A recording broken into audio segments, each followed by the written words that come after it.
Hi, Chad Johnson here with Sustainable Building Solutions. It is Wednesday, January 30th. It is the coldest day, and I believe I heard this, it is the coldest day in the last half century. It's definitely the coldest that I can remember. I have not been outside today. I don't want to go outside today.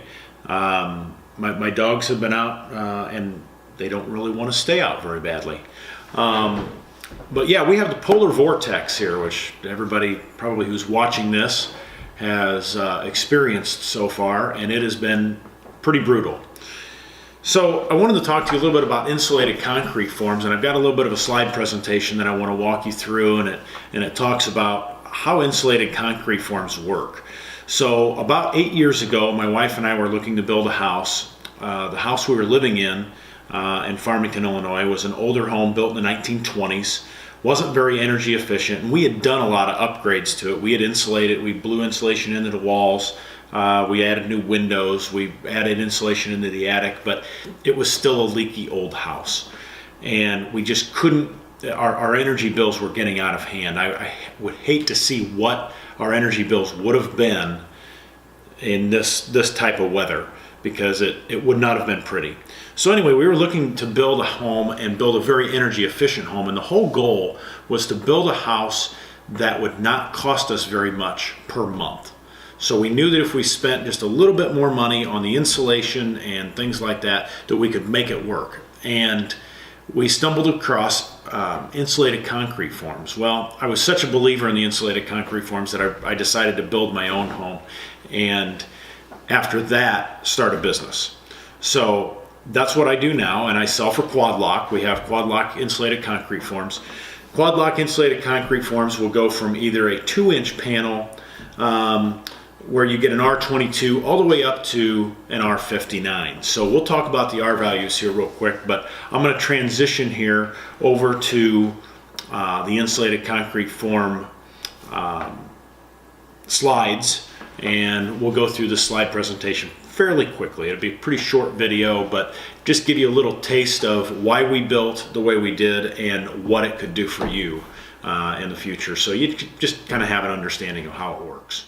Okay, so you can see on your screen now insulated concrete form construction, and that is a picture of my house yesterday. It's 5 degrees when I took the picture there, and then there are a couple other pictures here later on outside. Awfully cold. So the idea with insulated concrete form construction is that we're going to insulate on the outside of the concrete core. We're also going to insulate on the inside of the concrete core. So essentially, we're going to keep all this frigid weather out, and we're going to keep the warm air in. In the summer, we're going to keep the hot air out. We're going to keep the cool air in. In essence, you're building an igloo. That's kind of how it works. One of the things that it was told to me a long time ago was that insulated concrete forms are essentially a geothermal pump with no moving parts. And I'll go into that just a little bit on a few slides later. Really what we look at when we look at insulated concrete forms is disaster resiliency and energy efficiency. Those are the two major factors with insulated concrete forms. So on your screen you see two pictures of absolute destruction. And the picture on the left is Hurricane Michael from Mexico Beach in Florida just this past year. And the picture on the right is Hurricane Katrina from New Orleans. Both homes were insulated concrete form construction. You can see the one on the right took a little more damage just due to the roof structures, and windows were blown out. The one on the left, there's been a lot of technology changes since Hurricane Katrina. That one used hurricane-proof steel roofing. It also used hurricane-proof windows. So the nice thing is they built that home out of stucco, and it doesn't even look like there's a thing wrong with that house. The people who live there already have their chairs back out on the balcony. You can see that there's going to have to be a lot of rebuilding around all the others. Disaster resiliency of these structures, they will withstand winds up to about 250 miles an hour or an F4 tornado. Moving on, energy efficiency, the required R values. Above grade construction, right now the required R values is an R13, this is in Illinois, R13 plus 5 for 2x4 construction, meaning you could get up to an R13 basically in the cavity itself between the 2x4s.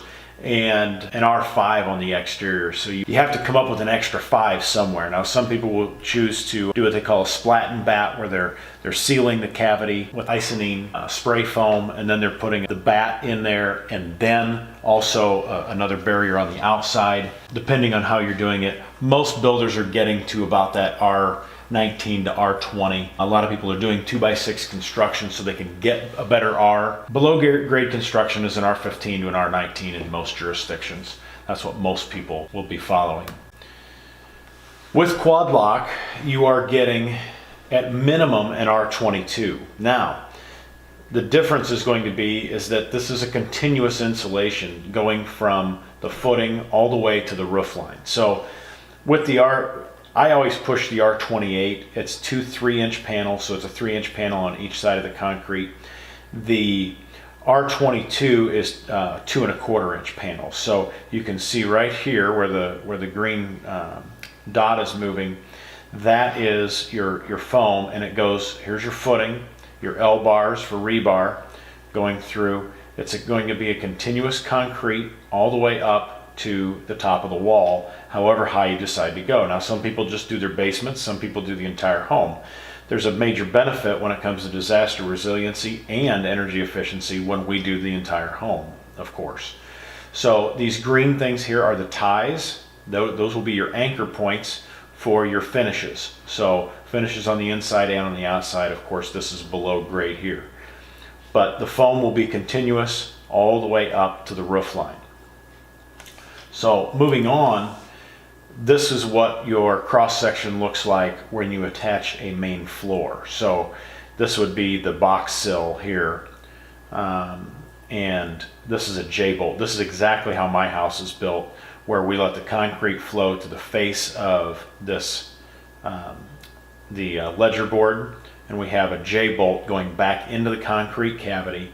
But again, as you can see, the cold air, like from today, can never touch concrete, which means it can never touch concrete. I'm going to go back a slide and conduct into that basement floor. So even if you did foam above grade with a conventional construction and you didn't do anything to the outside of that concrete wall, the cold air is going to hit this, or frozen earth is going to hit this concrete.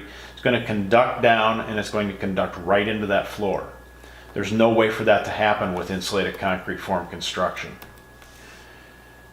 So here we have this kind of goes over the finishes a little bit. If you want brick, you can have brick. If you want siding, you can have siding. We have a combination of stucco and siding, or a drive-it, a cementitious based product, like a plaster, an outdoor plaster is what it is. And it is on the inside, there is drywall or plasterboard screwed right to the foam. Again, you screw right into the ties. Brick ties can either be anchored back into the concrete, or depending if it's like a faux brick or something like that, something that does not have a lot of weight, you can screw into the ties as well with those brick ties. And if you need brick ledge, that's not a problem either. We just have to do a few different things on the wall. Here is another cross section of the insulated concrete form itself. This gives you an idea. Concrete all the way from the footing to the top of the wall. Foam, again, from the footing to the top of the wall, both interior and exterior. Gives you an idea what we do for electrical. Electrical is channeled out in the foam. Here's your electrical box. Okay. Everything is there. Plumbing can go right in. You can have vent stacks. You can have plumbing runs on the exterior walls if you need to, depending on the design of the home. And again, here's your drywall being anchored right to those plastic ties. So that is a very, very doable situation there. So let's talk about warm weather. What happens in the summer is that you're wanting to try to condition that space a little bit differently than you do in the winter. It got me to thinking. I went to the World of Concrete convention a few years back, and they talked about ICF pools, and I said, well, that makes sense. You know, water is just a different substance. We're trying to condition that just like we do the air inside our home. So the inside of your house, you're trying to condition the air to something different than what the outside air is. whether it be by humidity and temperature or just temperature. Water is the same way. So we were thinking about building an ICF pool, but instead we decided to build a hot tub. Thought we would possibly get a little more use out of a hot tub, but the earth is 56 degrees. I am trying to keep that 56 degree earth from cooling down the water in my pool. And very few pools, if any, out there on the market, other than an ICF pool, are insulated to that degree. So you can do the R22, you can go up to the R28, you can get all the way up to an R59 if you want. But the idea is to keep this water at a temperature without having to have a lot of energy bills putting that out there. So yesterday I went out and I told you I had a couple more pictures. Took a picture of the hot tub with 5 degrees. When it was 5 degrees, that is the top temperature right there that my hot tub goes to, 104 degrees.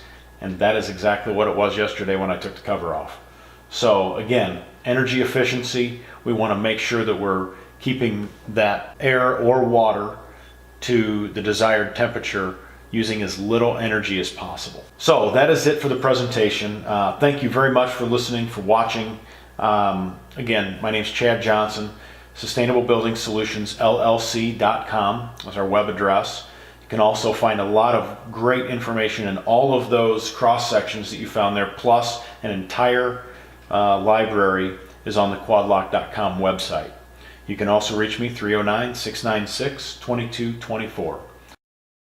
All right, so thanks everyone for watching, for listening to all the information on ICF construction and how it differs a little bit from conventional construction and what we're trying to achieve. You can follow me on the social media pages, on my Facebook page, also on Twitter. I'm not too active on Twitter yet, but I'll get there. And please check out our website at sustainablebuildingsolutionsllc.com. Well, thank you again, and stay safe and stay warm.